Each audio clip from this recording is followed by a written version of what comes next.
एक लड़का बिना किसी यादों के एक जंगल से निकलता है।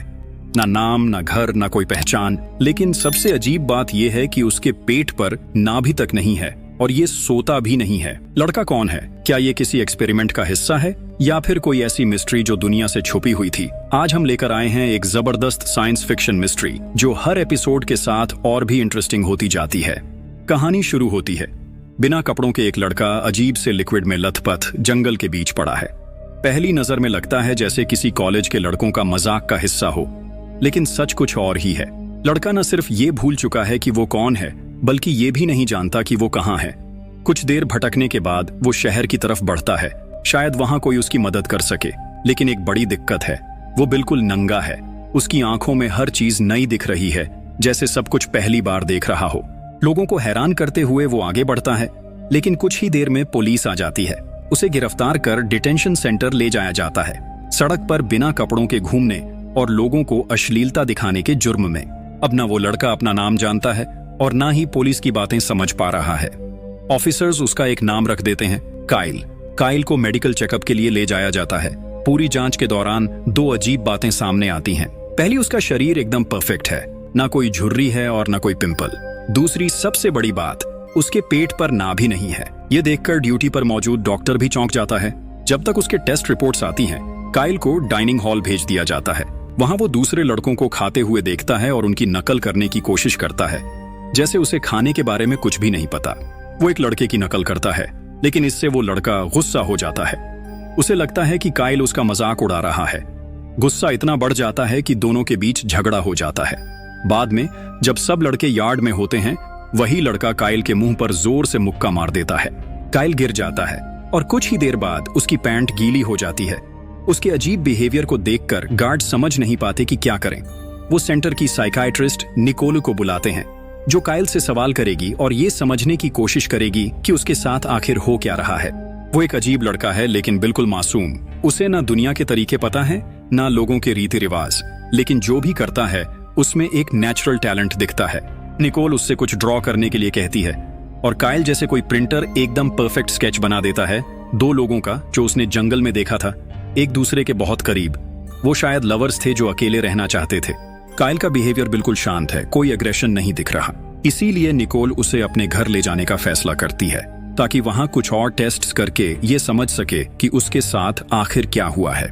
उसे शक है कि काइल किसी बड़े हादसे से गुजरा है, शायद इसी वजह से उसे कुछ भी याद नहीं। काइल का पास्ट एक बड़ी पहेली है। शायद उसका दिमाग पुरानी यादों को भूल चुका है। निकोल के घर पर काइल को देखकर लॉरी एकदम चौंक जाती है। वो नहाकर टॉवल में बाहर आती है और एक अनजाने लड़के को सामने देखकर घबरा जाती है। दोनों एक पल के लिए चुप रहते हैं। काइल तो जैसे किसी और दुनिया में ही खोया रहता है। लॉरी भी ज्यादा ध्यान नहीं देती, क्योंकि उसका मन अपने बॉयफ्रेंड से मिलने में लगा होता है। थोड़ी देर बाद काइल घर के बाहर जाता है। उसकी नजर एक तितली पर पड़ती है और वो बिना सोचे उसके पीछे चल पड़ता है। तभी उसे पड़ोस के घर से मधुर संगीत सुनाई देता है। जब वो अंदर जाता है तो एक लड़की अमांडा से मुलाकात होती है। अमांडा की मधुर संगीत सुनते ही काइल की आंखों से आंसू बहने लगते हैं। उसे समझ नहीं आता ये क्यों हो रहा है, पर वो अपनी जगह से हिल भी नहीं पाता। तभी अमांडा उसकी तरफ मुड़ती है और उसका डरा हुआ चेहरा देखकर काइल घबरा जाता है। वो तेजी से वापस भागता है और जाकर बाथरूम के बाथटब में छुप जाता है। इसी बीच लॉरी का भाई जॉश एक एडल्ट मैगजीन लेकर अंदर आता है। वो मजे से तस्वीरें देख रहा होता है, लेकिन उसे ये एहसास ही नहीं होता कि बाथटब में एक और आदमी छुपा बैठा है।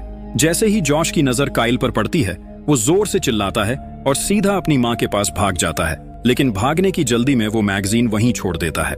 जॉश को डांटने के बाद निकोल को दरवाजे की घंटी सुनाई देती है। जब वो खोलती है तो सामने अमांडा की माँ कैरल खड़ी होती है, गुस्से से भरी हुई। उसे आज के हादसे का हिसाब लेना है। कैरल सुबह अपनी बेटी के साथ काइल को समझाने आई थी, लेकिन जब वो उससे कहती है कि सच बताए, तो अमांडा और काइल एक दूसरे को एक अजीब मोहब्बत भरी नजर से देखने लगते हैं। ताकि बात और न बढ़े, कैरल वहां से चली जाती है और अमांडा भी अपने कमरे में लौट जाती है।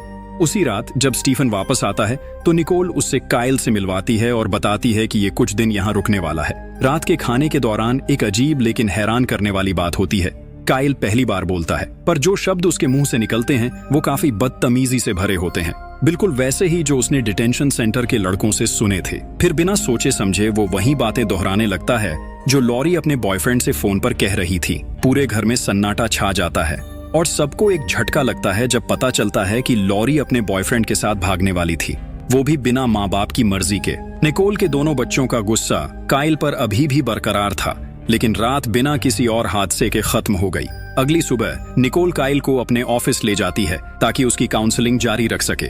जॉश भी मौका देखकर काइल को सवालों की एक लिस्ट दे देता है जो उसे स्कूल के लिए हल करनी थी। लेकिन जब काइल बिना किसी दिक्कत के सारे सवालों के सही जवाब दे देता है तो जॉश और निकोल दोनों हैरान रह जाते हैं। अब ये साफ हो जाता है कि काइल न तो बेवकूफ है और न ही उसकी समझ में कोई कमी है, बल्कि उसकी अजीब हरकतों के पीछे कोई और गहरा राज छुपा है। जब काइल का आईक्यू टेस्ट का रिजल्ट आया तो सबके होश उड़ गए। उसका स्कोर 400 था। ये देखकर डॉक्टर्स ने और टेस्ट्स करने का फैसला किया।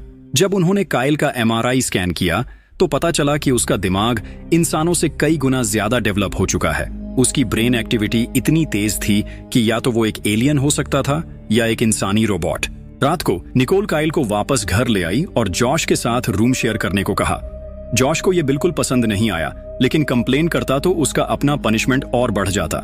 रात के बीच जब सब सो रहे थे, काइल ने दरवाजा खुलते सुना। उसने देखा कि लॉरी चुपके से घर से निकल रही थी। क्यूरियस होकर काइल उसके पीछे चल पड़ा और देखा कि लॉरी एक पार्टी में पहुंच चुकी थी। वहां का माहौल देखकर काइल भी उसमें बह गया और जल्दी ही नशे में धुत हो गया। ज्यादा पीने की वजह से उसे उल्टी हो गई, लेकिन क्योंकि उसे शर्म का कोई एहसास नहीं था, वो बिना किसी फिक्र के पार्टी कंटिन्यू करता रहा। लेकिन तभी वहां पुलिस आ गई। एक ऑफिसर लॉरी को ले जाने की कोशिश करता है, लेकिन तभी काइल बीच में आ जाता है। उसका चेहरा अजीब सा हो जाता है और वो सांप जैसा आवाज निकालने लगता है। ये देखकर सब हंसने लगते हैं, लेकिन जब ऑफिसर उस पर हाथ डालने की कोशिश करता है तो काइल तुरंत हट जाता है। ऑफिसर गुस्से में अपना डंडा निकालता है ताकि काइल को सबक सिखा सके, लेकिन काइल न सिर्फ उसके वार से बचता है बल्कि उसे ऐसे शर्मिंदा करता है कि सब जोर जोर से ताली बजाने लगते हैं। ऑफिसर बेइज्जती सह नहीं पाता और हार मानकर वहां से चला जाता है। उस रात काइल लॉरी को सेफली घर ले आता है। अगले दिन वो अपनी गलतियां सुधारने की कोशिश करता है और पूरी फैमिली का दिल जीतने लगता है। सबसे पहले वो स्टीफन का कंप्यूटर रिपेयर करता है और उसके वो इम्पोर्टेंट डॉक्यूमेंट्स वापस दिला देता है जो वो महीनों पहले खो चुका था। फिर वो जॉश का रूम साफ करता है और उसकी पसंद की एक नई मैगजीन भी ले आता है। इन छोटी छोटी चीजों से काइल ने धीरे धीरे पूरे घर का प्यार जीत लिया। निकोल ये देखकर सोचती है कि जब तक उसके पास्ट का राज नहीं खुलता तब तक वो उसे टेम्पोरेरीली अडॉप्ट कर सकती है। लेकिन एक अजीब बात ये थी कि काइल रातों को सोता नहीं था। उसका बिहेवियर और भी अजीब होने लगा। वो रातों को बिना नींद के कराटे प्रैक्टिस करता रहता, बिना किसी थकान के। और सबसे अजीब बात, जो भी चीज हाथ लगती बिना सोचे समझे खा लेता, चाहे वो कच्चा हो या पका हुआ। एक दिन जब काइल यार्ड में था, एक वैन वाला आदमी उस पर नजर रख रहा था। पहले तो काइल ने इग्नोर किया, लेकिन धीरे धीरे उसे हर जगह वही आदमी दिखने लगा। अब ये क्लियर हो चुका था, कोई उस पर नजर रखे हुए है। कुछ दिनों बाद निकोल काइल को एक डॉक्टर के पास ले गई, लेकिन जैसे ही डॉक्टर ने रिपोर्ट्स देखी वो हैरान रह गया। काइल का बॉडी बिल्कुल नया लग रहा था, जैसे उसने कभी कोई चोट भी ना खाई हो। उसके दांत भी एकदम नए थे, बिना किसी कैविटी या डैमेज के। और सबसे शॉकिंग बात, उसका ब्रेन एक्टिविटी एक नॉर्मल इंसान से कई गुना ज्यादा था। डॉक्टर के पास इसके लिए कोई एक्सप्लेनेशन नहीं थी। उस रात डॉक्टर्स ने काइल को नींद की गोली दी ताकि वो आराम से सो सके, लेकिन छुपा हुआ राज तब सामने आया। नींद की गोली खाने के बाद भी काइल पूरी रात जागता रहा। इस बार वो अपने कमरे में नहीं बल्कि यार्ड में था, बस आसमान के तारे देख रहा था। स्टीफन को लगा कि शायद काइल के पास एक्स्ट्रा एनर्जी है जो खर्च करनी चाहिए, इसलिए उसने डिसाइड किया कि वो काइल को रनिंग पर ले जाएगा। स्टीफन एक समय पर खुद एक रनर था और उसे यकीन था कि वो काइल को थका सकता है, लेकिन स्टीफन का आइडिया उल्टा पड़ गया। काइल किसी ओलंपिक एथलीट की तरह दौड़ रहा था और अंत में थकने वाला स्टीफन खुद था, काइल नहीं। थकान और गुस्से के मारे स्टीफन वापस घर जाता है और निकोल से बहस करने लगता है। स्टीफन ने कहा कि काइल इंसान नहीं है और उसे वापस उस जगह जाना चाहिए जहां से वो आया है। ये बातें काइल ने खुद सुनी। इससे उसका दिल टूट गया और वो बिना किसी को बताए घर से भाग गया। स्टीफन ने हर जगह उसे ढूंढने की कोशिश की, लेकिन काइल कहीं नहीं मिला। पुलिस को भी कॉल किया गया, लेकिन उन्होंने कहा कि जब तक 24 घंटे नहीं होते वो कुछ नहीं कर सकते।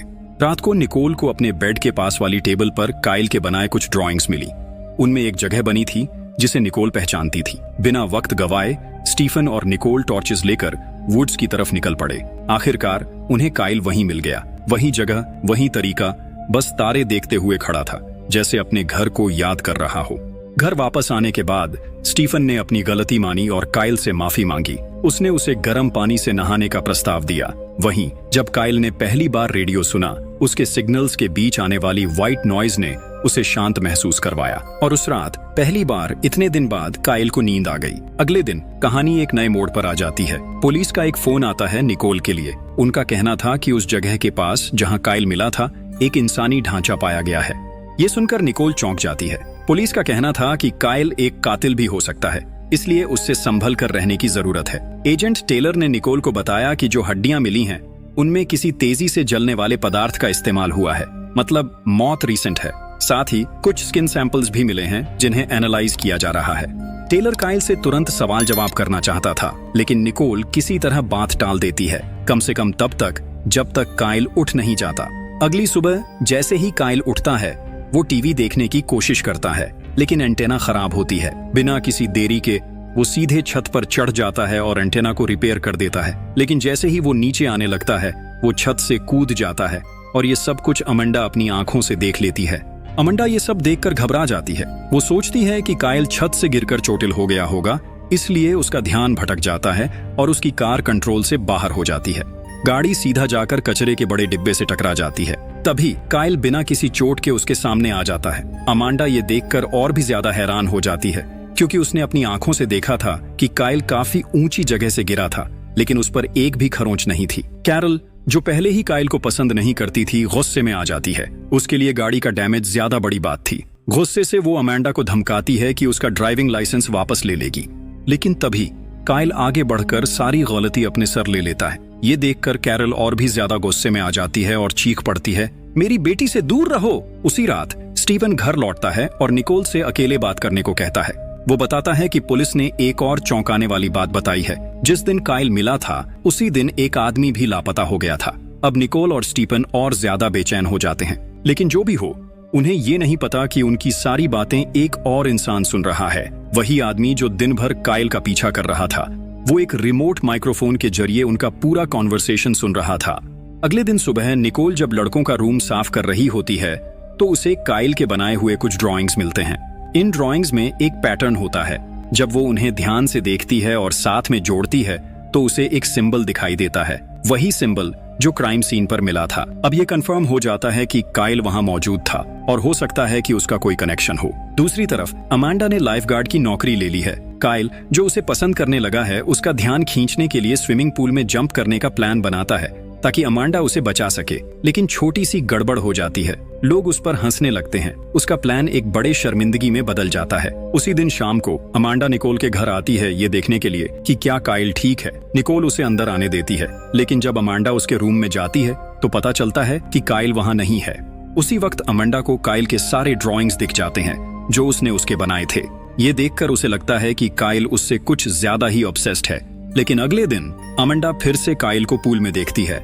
इस बार वो उससे मदद मांगता है ताकि वो स्विमिंग सीख सके। कुछ बेसिक टिप्स मिलने के बाद काइल पानी में इस तरीके से तैरने लगता है जैसे कोई एक्वामैन हो। ये देखकर सब चौंक जाते हैं और अमांडा भी हैरान रह जाती है। वहीं से अमांडा उसे इनवाइट करती है कि जब उसके पेरेंट्स घर पर न हो तो वो दोनों साथ टाइम स्पेंड कर सकते हैं। जब दोनों उसके घर पहुंचते हैं तो अमांडा अपने फादर के कुछ ड्राइंग्स निकालती है जो हाल ही में गुजर चुके हैं। हैरानी की बात यह थी कि उनके ड्राइंग्स और काइल के बनाए गए स्केचेस एक जैसे लग रहे थे। यही वजह थी जो अमांडा ने उसे वहां बुलाया था। बाद में काइल ने सोचा कि वो अमांडा के लिए एक खूबसूरत गिफ्ट बनाएगा। उसने अपने और अमांडा के फादर के आर्ट स्टाइल को मिलाकर एक कमाल का पोर्ट्रेट बनाया। अब बस उसे हिम्मत जुटाकर ये गिफ्ट अमांडा को देना था। उसी शाम एक पार्टी में जहां वो अमांडा से मिलने वाला था, उसका प्लान बिल्कुल बिगड़ गया। अमांडा पार्टी में अपने बॉयफ्रेंड चार्ली के साथ आई, जो काइल के लिए एक बड़ा झटका था। उसका पूरा प्लान, जो उसने अपनी फीलिंग्स कन्फेस करने के लिए बनाया था, तबाह हो गया।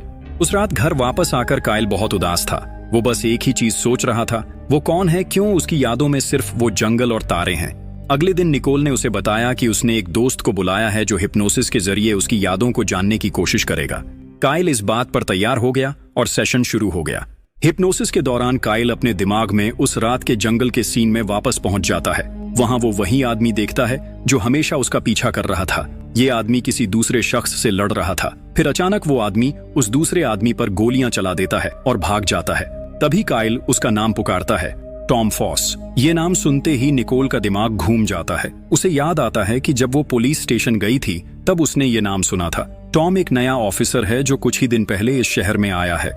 ये बात और भी ज्यादा सवाल उठाती है। निकोल काइल से कहती है कि जो भी उसने देखा उसका एक स्केच बनाए। काइल बिना किसी गलती के एक परफेक्ट पोर्ट्रेट बना देता है और उस आदमी का चेहरा साफ साफ दिख रहा था। कुछ दिन बाद वही चेहरा अखबार में छपता है। उस आदमी का नाम फेल्डमैन था, एक यूनिवर्सिटी प्रोफेसर जो ह्यूमन मेमोरी का एक्सपर्ट था। अब ये कंफर्म हो गया था कि जंगल में मिले हड्डियां फेल्डमैन की ही थीं। अब सवाल ये था, फेल्डमैन का काइल से क्या कनेक्शन है? इसका जवाब ढूंढने के लिए काइल यूनिवर्सिटी जाने का फैसला करता है। यूनिवर्सिटी पहुंचने के बाद एक बड़ा सरप्राइज उनका इंतजार कर रहा होता है। जैसे ही काइल एक फोटो देखता है जिसमें फेल्डमैन के स्टूडेंट्स दिख रहे होते हैं, उसका दिमाग हिल जाता है। उसी फोटो में एक लड़का खड़ा है जो और कोई नहीं बल्कि खुद काइल है। लेकिन जब फेल्डमैन की असिस्टेंट हॉली से पूछा जाता है तो उसे काइल के बारे में कुछ भी याद नहीं आता।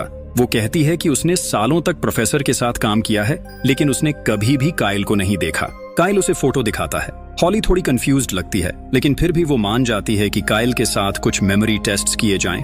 और यहाँ एक और शॉकिंग बात सामने आती है, काइल हर एक टेस्ट में 100% स्कोर करता है।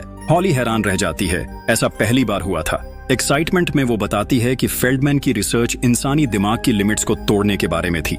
इंसान सिर्फ अपने दिमाग का 10% ही यूज करता है, लेकिन फेल्डमैन ये प्रूव करना चाहते थे कि अगर किसी तरह पूरा दिमाग एक्टिवेट किया जाए तो इंसान क्या कुछ नहीं कर सकता। और अब एक बात पक्की थी, काइल इस रिसर्च का जीता जागता सबूत था और हो सकता है कि इसी वजह से फेल्डमैन की जान ली गई हो। हॉली उन्हें फेल्डमैन की विडो के पास ले जाती है जो उन्हें उसके कुछ पुराने डॉक्यूमेंट्स देखने की परमिशन देती है। वहां काइल और लॉरी एक और चौंकाने वाली डिस्कवरी करते हैं, कुछ ड्राइंग्स जिनमें वही मिस्टीरियस सिंबल बना होता है जो क्राइम सीन पर मिला था। लेकिन इसके अलावा एक और बात उनका ध्यान खींच लेती है, कई जगह एक ही नंबर बार बार लिखा गया है। उन्हें लगता है कि ये कोऑर्डिनेट्स हो सकते हैं। ये जानने के लिए कि ये नंबर किस जगह को रिप्रेजेंट करते हैं वो इंटरनेट पर रिसर्च करना शुरू करते हैं। तभी स्टीफन का फोन आता है। वो चिंता में उनसे पूछता है कि वो लोग कहाँ हैं। लॉरी अपने फादर से रिक्वेस्ट करती है कि वो इन कोऑर्डिनेट्स की सच्चाई पता करें। कुछ मिनट्स बाद स्टीफन वापस कॉल करता है। जो उसने बताया उसने सबके होश उड़ा दिए। ये कोऑर्डिनेट्स एक गवर्नमेंट फैसिलिटी के हैं जो मिलिट्री के कंट्रोल में है। मतलब ये सिर्फ एक आम जगह नहीं बल्कि एक बहुत ही सीक्रेट और हेविली गार्डेड फैसिलिटी है। इसका सच जानने के लिए फेल्डमैन के एक स्टूडेंट डेक की मदद से काइल फैसिलिटी के बिल्कुल किनारे तक पहुंच जाता है। वहां से काइल अकेला आगे बढ़ने का फैसला करता है। वो सिक्योरिटी फेंस के ऊपर से जंप करता है।